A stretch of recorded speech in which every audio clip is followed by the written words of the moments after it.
요즘 건강기능식품 광고를 보다 보면 이런 말 많이 보셨을 겁니다. 식후 혈당 상승 억제에 도움을 줄 수 있음, 체지방 감소에 도움을 줄 수 있음, 콜레스테롤 개선에 도움, 특히 알파-CD, 정확히는 알파-시클로덱스트린이라는 성분이 들어간 제품들이 이런 문구를 내세우고 있습니다. 그래서 많은 분들이 물어보십니다. 이거 먹으면 혈당이 안 오르나요? 기름진 음식 먹어도 괜찮나요? 살이 빠지나요? 그런데 여기서 중요한 질문이 하나 있습니다. 정말 알고 드시고 계십니까? 아니면 광고 문구만 보고 드시고 계십니까? 알파-CD는 약이 아닙니다. 건강기능식품 원료입니다. 식이섬유의 일종입니다. 정확히 말하면 전분에서 유래한 고리 형태의 탄수화물 구조를 가지고 있고 우리 몸에서 소화되지 않고 장까지 내려가는 수용성 식이섬유입니다. 그래서 기본 작용은 단순합니다. 장 안에서 지방과 일부 결합해 흡수를 줄이는 역할을 합니다. 여기까지는 과장이 아닙니다. 실제로 일부 연구에서는 알파시클로덱스트린이 지방과 결합하여 대변으로 배출되는 지방의 양을 늘릴 수 있다는 결과가 보고된 바 있습니다. 또한 유럽식품안전청에서는 일정량 이상 섭취 시 식후 혈당 상승을 완화하는 데 도움을 줄 수 있다고 평가한 적도 있습니다. 문제는 여기서부터입니다. 도움을 줄 수 있다는 말과 확실히 낮춘다는 말은 전혀 다릅니다. 광고에서는 마치 혈당이 확실히 내려가는 것처럼 이야기하지만 실제 연구 조건을 보면 고탄수화물 식사와 함께 일정량을 섭취했을 때의 제한적 결과입니다. 게다가 개인차가 매우 큽니다. 이미 혈당이 높거나 인슐린 저항성이 심한 분들에게 약처럼 작용한다고 보기는 어렵습니다. 식이섬유가 혈당 상승 속도를 약간 완만하게 만드는 것과 혈당 자체를 낮추는 것은 다른 문제입니다.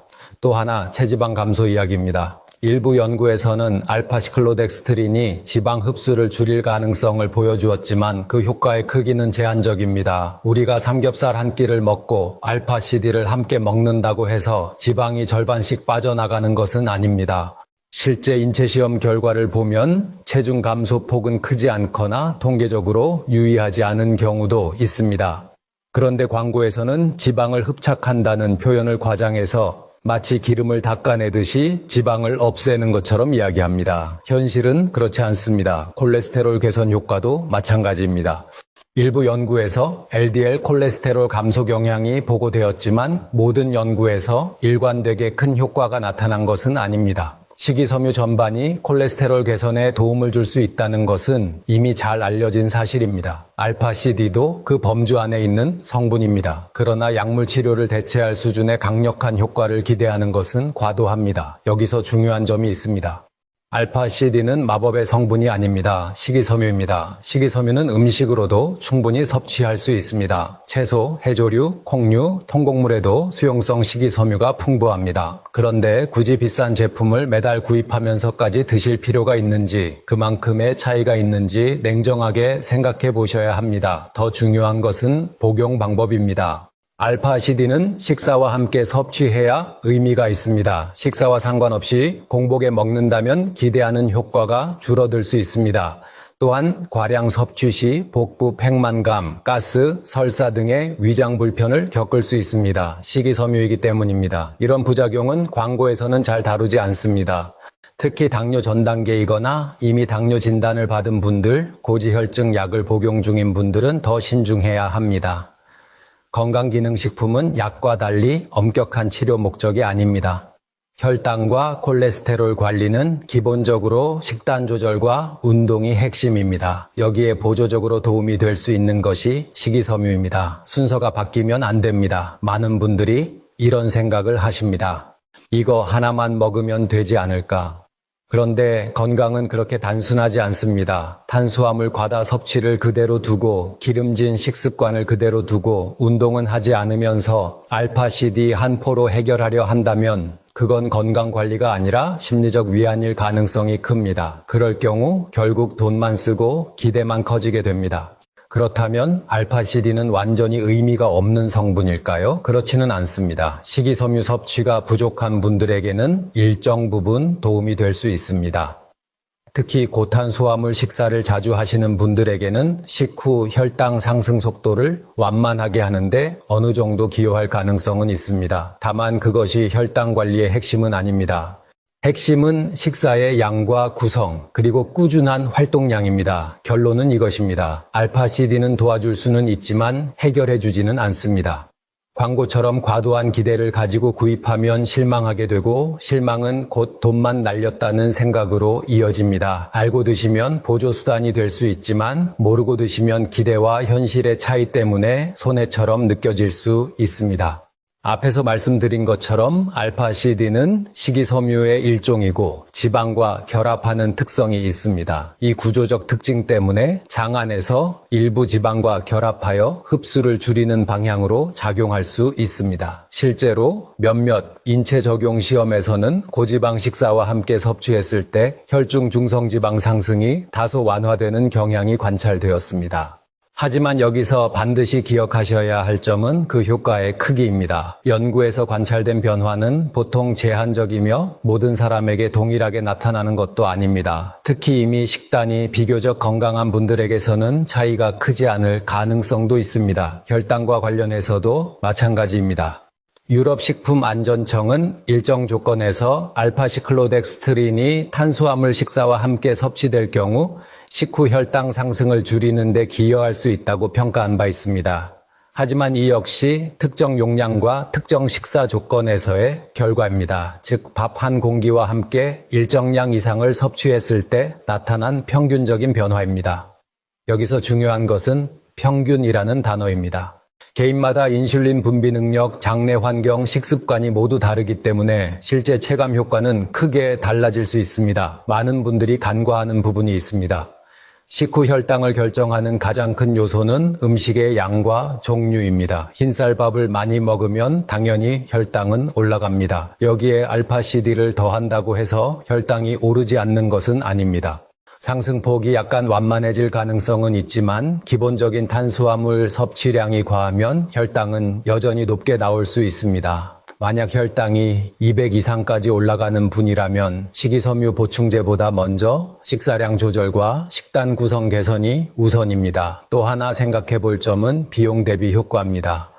알파CD 제품은 보통 한 달분에 적지 않은 비용이 들어갑니다. 그런데 그 비용으로 신선한 채소, 콩류, 귀리, 해조류를 꾸준히 섭취하는 것이 더 큰 식이섬유 효과를 줄 가능성도 있습니다. 물론 바쁜 일상에서 간편하게 섭취할 수 있다는 장점은 있습니다. 하지만 간편함과 효과의 크기를 혼동하시면 안 됩니다. 편리하다고 해서 반드시 더 강력한 것은 아닙니다. 위장 반응도 개인차가 있습니다. 수용성 식이섬유는 장내 발효가 일어나면서 가스를 만들 수 있습니다. 처음 복용하시는 분들 중에는 복부 팽만감이나 잦은 방귀, 묽은 변을 경험하는 경우도 있습니다. 이는 이상 반응이라기보다 식이섬유의 특성에 따른 반응입니다. 하지만 불편함이 지속된다면 용량을 줄이거나 중단하는 것이 필요합니다. 특히 위장 기능이 약한 고령층에서는 더 민감하게 반응할 수 있습니다. 당뇨약이나 고지혈증 약을 복용 중인 분들은 반드시 주치의와 상의하는 것이 좋습니다. 식이섬유는 다른 영양소의 흡수에도 일부 영향을 줄 수 있기 때문에 복용 시점 조절이 필요할 수 있습니다. 예를 들어 약 복용 직후에 고용량의 식이섬유를 섭취하면 약물 흡수에 간접적인 영향을 줄 가능성을 완전히 배제할 수 없습니다. 이런 부분은 광고에서는 거의 언급되지 않습니다. 여기서 냉정하게 정리해 보겠습니다. 알파CD는 과학적으로 전혀 근거 없는 성분이 아닙니다. 일정 조건에서 혈당 상승 완화, 지방 흡수 감소에 도움을 줄 수 있다는 연구는 존재합니다.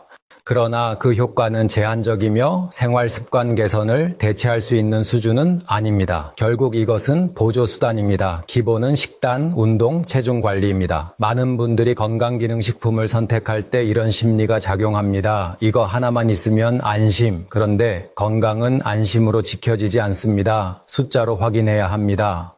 혈당계를 사용해 실제 식후 혈당 변화를 확인해 보는 것이 가장 정확합니다. 알파CD를 복용한 날과 복용하지 않은 날을 비교해 보면 개인에게 실제로 의미 있는 차이가 있는지 알 수 있습니다. 이런 확인 과정 없이 막연한 기대만으로 계속 구매한다면 그때는 정말 돈만 날리는 결과가 될 수 있습니다.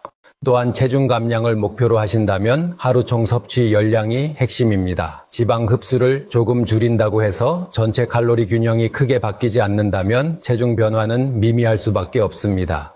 체지방 감소를 기대한다면 식사량 조절과 근육량 유지가 더 중요합니다. 알파CD는 어디까지나 부수적인 역할입니다. 그렇다면 어떤 분들에게 상대적으로 도움이 될 수 있을까요?